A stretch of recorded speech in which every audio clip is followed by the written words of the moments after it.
Hello everyone, my name's Ellie. I must start by giving you a trigger warning because my story does involve some abuse. I won't go into a lot of detail, but I will mention some instances to show you what my mother-in-law put me through. I still regret the day I married Jake, my now ex-husband. Initially, I thought Jake was a good man from a respected family. His mother, Chrissy, worked at a charitable foundation, and his father, Xavier, was a successful businessman. They seemed like a great family, and I was happy to be a part of it. However, everything changed after I married Jake. Chrissy, my mother-in-law, became increasingly abusive towards me. It started with small things like hiding my belongings, glasses, phone, and purse, and laughing as I searched anxiously for them. She would also ask me to handle hot pots that would burn me, and once she even mixed shrimp juice into a dish knowing I was allergic, causing me to miss an important event. She would make me cook for hours only to throw everything on the floor. Whenever confronted, she denied any wrongdoing or claimed it was accidental. After enduring months of this mistreatment, I finally confronted Chrissy and sought help from Jake. "You need to tell me what your problem is, Chrissy," I pleaded. "I'm tired of your behavior. I know you've been intentionally trying to hurt and embarrass me." Chrissy responded defensively. "What are you talking about, Ellie? How could you accuse me of something like that? Are you jealous of me or something?" Frustrated, I retorted, "Why would I be jealous of you? You're a psycho who enjoys hurting me for no reason." Jake, instead of supporting me, brushed off my concerns. "Ellie, don't be so dramatic. My mother is a respected lady. She works at a charitable foundation. She would never do anything to hurt you." Feeling betrayed by Jake's indifference to my suffering, I realized Chrissy had manipulated him too, hiding her actions and pretending innocence. It was shocking that he blamed me for accusing his mother despite knowing about her deliberate actions against me. I was horrified to hear what he said. "Jake, you need to do something about your mom. What she's been doing to me is borderline abusive. You've seen how she intentionally makes food with ingredients I'm allergic to, and she doesn't even tell me." "You're being ridiculous, Ellie," Jake replied firmly. "Mom would never do something like that. It's all in your head. She's been telling me you're jealous of her. I can see what's happening." "What the hell, Jake? You know your mother has been tampering with my food, adding allergens to it." "You know more than that," I exclaimed, feeling bewildered by his defense of her. "Yet you're taking her side?" I couldn't comprehend why Jake, who had always loved and cared for me, was now dismissing my concerns about his mother. It felt like a sudden betrayal. I stared at him in disbelief, trying to make sense of his change in attitude. That's when his mother interjected. "Jake, your wife is crossing all limits," she declared coldly. "If she continues this behavior, we may have to kick her out. I always knew she was unworthy of our family, and now she's proving it. If you want to support your wife, you can leave as well. That will help us decide better what to do with your inheritance." "And Mom, Ellie is just upset right now. I don't support her at all," Jake quickly responded, trying to appease his mother.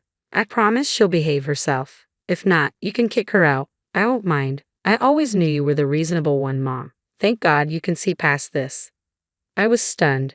Jake was blatantly choosing his mother's side, denying my experiences and blaming me for the tension. It became clear to me why he was acting this way. You see, Jake and I were living with his parents because that's what they wanted. He worked for his father's company and was financially dependent on his dad. He hoped to inherit his father's assets, and upsetting his mother could jeopardize that. It was evident that my husband was more concerned about securing his future inheritance than protecting me. "What the hell is wrong with you, Ellie? Are you trying to get us kicked out or something?" Jake snapped at me later when we were alone. "Seriously, Jake, that's all you have to say after I told you about your mom's abuse? What kind of husband are you?" I cried out in frustration.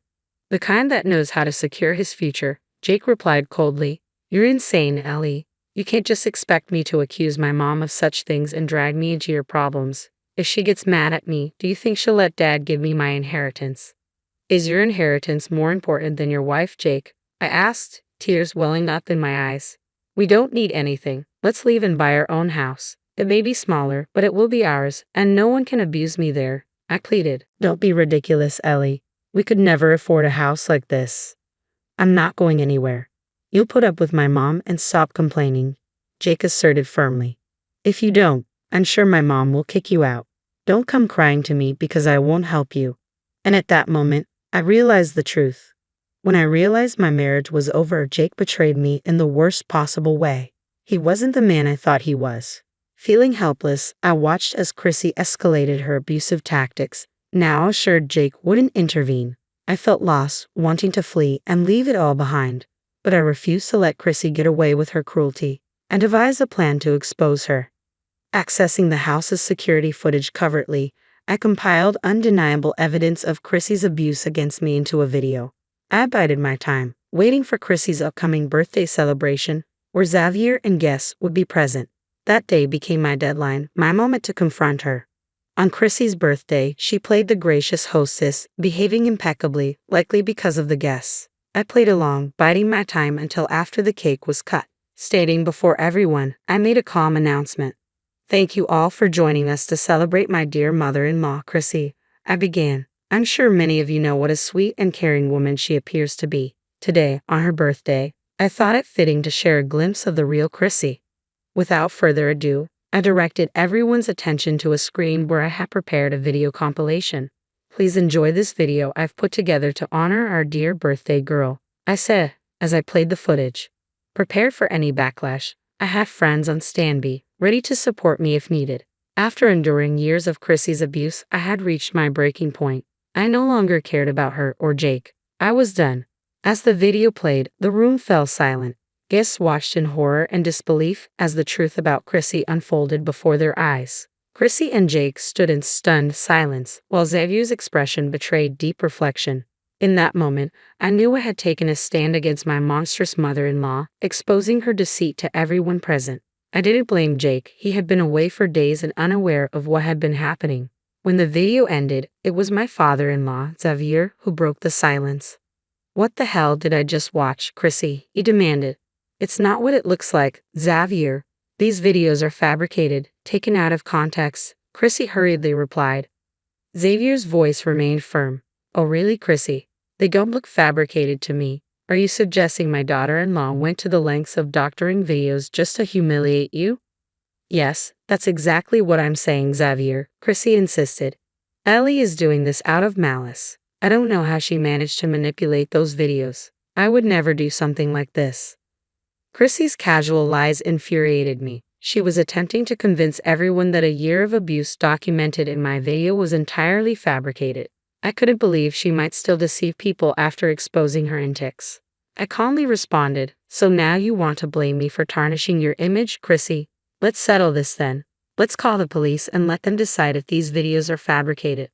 "Nonsense, Ellie. The police won't entertain baseless accusations from a liar like you," Chrissy retorted confidently. "Are you sure about that, Chrissy?" I challenged. "You were just claiming ignorance of your illegal actions. Let's call the cops and find out." Chrissy looked panicked at the prospect. She hadn't anticipated being confronted like this. Meanwhile, I noticed some of Chrissy's friends, colleagues from the charitable foundation where she worked, giving her disapproving looks while typing on their phones. They seemed to be reporting what they witnessed at the party. Chrissy continued to plead her innocence to Xavier. "Xavier, do you hear her?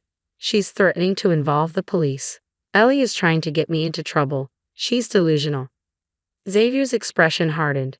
"Jake, care to explain what you were doing while your wife was being abused under my roof?" "Dad, it's not as bad as it looks," Jake interjected nervously. "Mom is a caring mother-in-law." "Seriously, Jake? Is this how a caring mother-in-law behaves?" Xavier challenged. "Are you out of your mind? Ellie showed you proof, and you still defend your mother." Realizing the gravity of the situation, Xavier addressed everyone present. "Wait a minute. Ellie told Jake about the abuse, and he did nothing." The room fell silent as the realization sank in. No one had expected Jake to know the truth and fail to protect his wife. It became evident that Jake's priorities were tied more to his inheritance and living in a luxurious mansion than standing up for his wife. Zaire, a man of morals and ethics, was visibly furious at his son's betrayal. "I didn't marry Jake for his father's fortune or to live in a grand mansion. I married him out of love," I declared, my voice steady with resolve. "But it's clear that Jake has different priorities."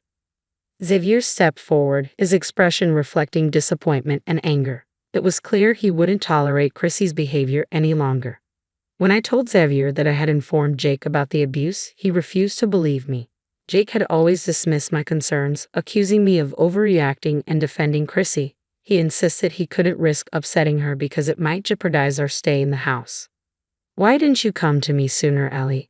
Xavier asked, his voice heavy with regret. "I needed to gather proof," I explained. "I knew no one would believe me without it." "We all believe you, Ellie. I'm so sorry this happened to you," Xavier sighed. "I'm sorry I failed to raise my son right. As for Chrissy, you can call the cops on her. I won't interfere." "How could you say that, Xavier? You would let her call the cops on their own wife?" Chrissy protested. "My life will be ruined?" "Xavier, our reputation will be ruined," Jake added urgently. "You can't support this." "Shut your mouths." Xavier's voice thundered. "After what you've done, you have no right to tell me how to act. And don't call me family. Abusers and enablers can never be my family. As for my reputation, it will remain intact. I will divorce Chrissy and disinherit Jake as soon as possible. I want no ties with monsters like you two." Chrissy and Jake were stunned by Xavier's decisive words. They had assumed they could spin the situation to make me look like the villain, but the crowd's cheers made it clear that no one believed them. Chrissy's friends had already left, pledging their support to me and promising to hold Chrissy accountable in their own way. As Chrissy and Jake pleaded with Xavier, insisting he reconsider, he remained resolute. "Ellie's words are backed by proof. She didn't just tell me the truth, she showed it to me. Unlike my spineless son here, I intend to do what's right by Ellie." "Dad, I'm sorry," Jake finally admitted. "I should have listened to Ellie. Believe me, Dad, I had no idea Mom was capable of." "I showed you proof once, Jake," I interrupted, my voice steady with resolve. "But you chose to do nothing. You didn't want to risk your inheritance." Xavier's decision was final, and Chrissy and Jake realized they couldn't change his mind. Their attempts to manipulate the situation have failed, and now they face the consequences of their actions. "I don't even know what I ever saw in you. It's ironic that your father cares more about me than you," I remarked bitterly. "If you hadn't supported me today, Xavier, I don't know what I would have done," I continued, feeling grateful for Xavier's backing. "I support you wholeheartedly, Ellie. My foolish son doesn't deserve you, and he certainly doesn't deserve the inheritance he covets so badly," Xavier asserted firmly. "It's only right that I disinherit him." "Dad, no, you can't do this to me," Jake pleaded desperately. "I'm your son." "Don't call me Dad, Jake. I'm done being an ATM to two useless people who contribute nothing but misery to this world," Xavier retorted. "Since you've become as greedy and deceitful as your mother, you can leave with her after our divorce. There will be no home for you here anymore." "You're not serious about this, Xavier," Chrissy interjected, her voice trembling. "You're just saying this to hurt me. We've been together for almost 3 decades. "Yes, we have been together that long," Xavier acknowledged coldly. "But I never imagined my own wife could be so vile and monstrous. After today, I want nothing to do with you." Chrissy stood frozen, stunned into silence, while Jake sobbed and begged Xavier for forgiveness. It struck me profoundly how today's events laid bare their true priorities. They cared only for wealth and reputation, not for the person they had abused for a year. I felt disgusted by the man I once called my husband. He was more upset about losing his inheritance than realizing the extent of my suffering. Chrissy began crying and pleading with Xavier, not to me, but to him. "Xavier, please, I know I made a mistake. It won't happen again. Please don't take such a drastic step without thinking." "Dad, Mom is right. We messed up, but we'll make it right," Jake added, his voice choked with tears. "We're ashamed of ourselves. This will be a wake-up call for me. Please forgive us." "You have some nerve asking for forgiveness," Xavier responded bitterly. "You haven't even apologized to Ellie, the main victim here. You're apologizing to me because I have the power to leave you bankrupt and homeless. Not once have you shown remorse or apologized to her for your despicable actions." Xavier's words echoed my own feelings of betrayal and neglect. He saw through their insincerity, recognizing their desperation to avoid losing everything they had. As soon as Xavier pointed out their hypocrisy, Chrissy and Jake began bombarding me with apologies. Their gestures felt so fake and desperate that I recoiled, feeling as though their mere touch would pollute me further. I wanted those monsters nowhere near me anymore. "Don't bother with your fake apologies anymore. I know you're only sorry because you got caught and are facing consequences," I stated firmly. "I'm not the doormat who entered this family a year ago. I see through your facades." Ellie, please, Chrissy pleaded, her voice quivering. I should have protected you. I'm so sorry I didn't. We love each other. We can move past this. We're family. Yes, we're family, I responded with bitter irony. I'm sorry, Chrissy, but I can't accept your apology. Your idea of a perfect family involves abusing your daughter-in-law. That's not something I'm willing to overlook. I was such a bad mother-in-law, Chrissy continued, attempting to salvage the situation. I promise I'll get help. I'll change. Please forgive us. Let's go back to being a family. I couldn't help but laugh. You must be delusional if you think I consider you family. You're nothing but leeches. Your apologies mean nothing. You're only here because your future is at stake. Well, I don't forgive you. Don't do this, Ellie, Jake pleaded desperately. I did what I did to protect us. I love you. You let your mom torture me because you wanted to secure our future. I shot back, my voice steady with resolve. I told you countless times we don't need your parents' money. I wanted us to leave, to get away from your evil mother, but greed kept you here, overlooking everything she did. I'm divorcing you, Jake, I declared firmly. That's final, and I'll be going after half of your assets. You'll pay for enabling your mother. Jake and Chrissy were stunned into silence, their pleading and apologies falling on deaf ears.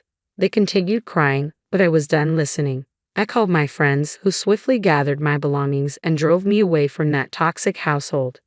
Jake tried to intervene, but one stern word from Xavier shut him down. Chrissy's pleas were equally ignored. I didn't need to involve the police with the video evidence. Xavier's actions spoke volumes. He kicked them out of the house, leaving them to beg at my friend's doorstep for shelter.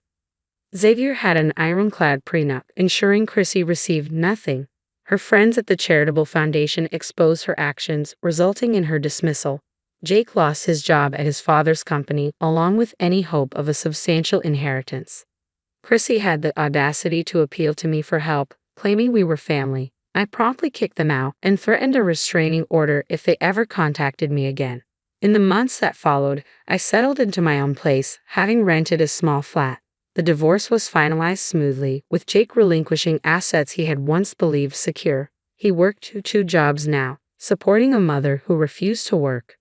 Once, Jake called me to complain about his circumstances, hinting he wanted to come back. I laughed and hung up, relishing the irony that he now faced the consequences of his actions. It was a long road to vengeance, but I no longer needed to actively pursue it. I was living well, and so was Xavier. As for Jake and Chrissy, they were reaping what they had sown, a heavy dose of karma for their years of abuse and manipulation.